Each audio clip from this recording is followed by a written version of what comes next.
Знаете, что общего между Илоном Маском и австрийским математиком 1960-х годов? Они все назначили апокалипсис на 2026 год.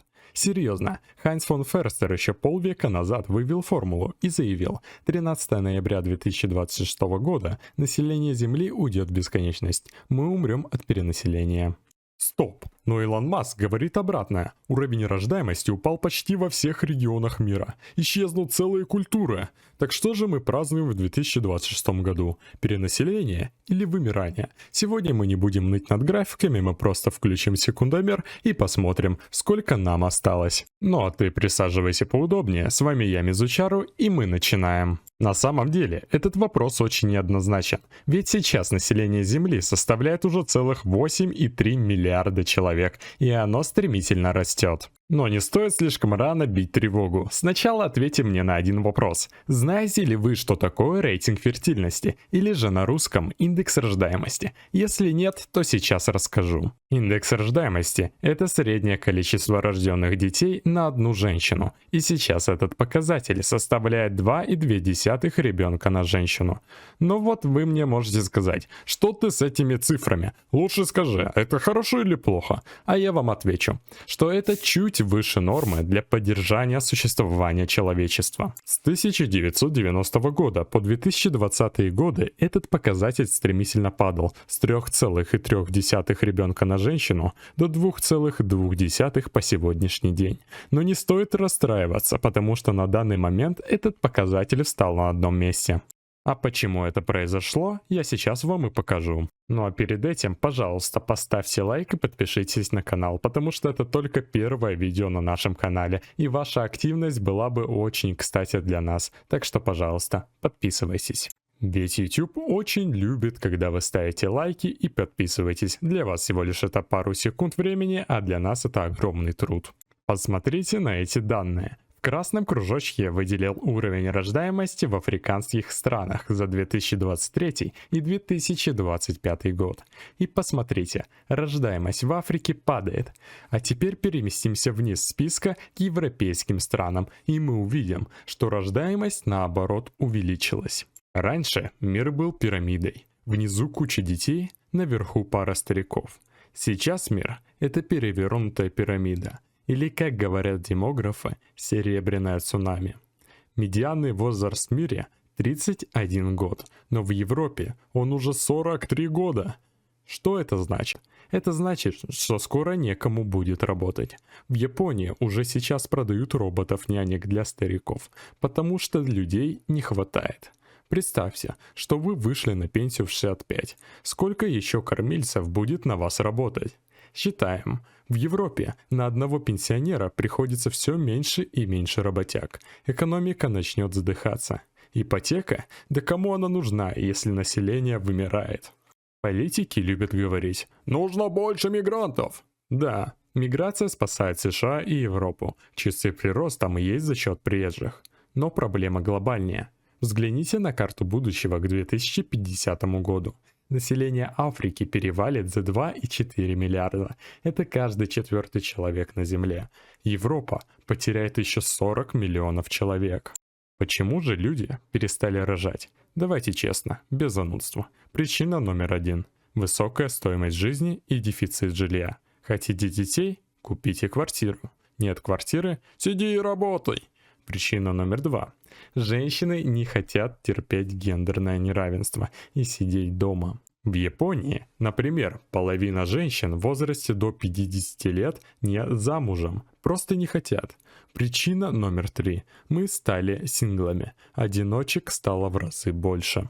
Это связано с сильным развитием интернета и отсутствием у людей желания выходить на улицу и знакомиться. Хоть сейчас и появилось множество сайтов знакомств, но в этом и заключается одна из проблем. Ведь у людей появился доступ к множеству других людей, и у них появился в голове, благодаря социальным сетям, образ идеального человека. которого они постоянно видят. Это напрямую отражается в их желаниях находить партнера, ведь они пытаются найти этого идеального человека и бесконечно листают свою ленту знакомств. Если они даже находят какого-то привлекательного человека, им нужно еще очень постараться, чтобы начать встречаться, а уж тем более жениться и завести детей. Раньше с этим было гораздо проще, не было никаких социальных сетей, все знакомились в школах, университетах и на работе. Но вот и теперь вопрос экономического плана. Куда же бегут корпорации мира со своим производством? Они словно крысы, которые первые бегут с корабля за поиском более выгодных условий для производства. Раньше, сразу после распада СССР, это была Восточная Европа, ведь люди были вполне образованными наравне с Западной Европой, а вот уровень доходов различался кардинально. Производство из Западной Европы начало постепенно наводнять рынки Восточной Европы, вытесняя национальное производство. Со временем аппетиты западных стран подостыли, ведь уровень жизни Восточной Европы значительно вырос, и поэтому рынок нашел другое убежище для своего производства, а именно Китай и Юго-Восточную Азию, в которую постепенно начали течь деньги рекой, и сейчас со странами этого региона происходит то же самое, что и с Восточной Европой 30 лет назад. По моим предположениям, спустя 10 лет, когда уровень жизни в странах азиатского региона еще вырастет, рынку будет нужно новое место с огромным потенциалом дешевого труда, и этим местом, скорее всего, станет Африка. Скажу сразу, это видео не является инвестиционным предложением, все выводы делайте сами и распоряжайтесь деньгами тоже. Но вот вопрос-то не закрыт. Как же избавиться от постоянной угрозы вымирания человечества? Ведь наш прирост совсем незначителен. Какая-нибудь большая катастрофа, и человечеству грозит вымирание. У этого вопроса мирового масштаба есть множество решений. Но в современных реалиях воплотить в жизнь эти решения не так уж-то и просто. И все эти решения могут повлечь за собой большие последствия. Первое решение – это, естественно, миграция населения бедных стран в богатые. Благодаря тому, что у бедных стран есть большой прирост, они могут отправлять своих рабочих в Европу и Северную Америку. Но хоть это и решит проблему демографии в Европе, начнется другая проблема – размывание нации, когда во Франции условной уже не останется французов. Второе решение, хоть и самое сложное, но и самое лучшее, которое не будет за собой вести другие проблемы. Это, конечно же, полное изменение рынка жилья. Сейчас квартиры может позволить себе очень маленький процент населения. Особенно это будет популярно у поколения зумеров и поколения альфа. Рынок жилья искусственно завышен, и с этим нужно что-то делать. Мировым державам в этом случае все оставить на своих местах и сказать: рыночек порешает, уже не выйдет, потому что это уже сейчас гигантская проблема. Ну вот, вы мне скажете, а вот все же, если все наладится и разрыв рождаемости в разных регионах мира исчезнет, и мы все будем жить одинаково хорошо, будет ли плюс от того, что нас будет 10, а то и 12 миллиардов человек?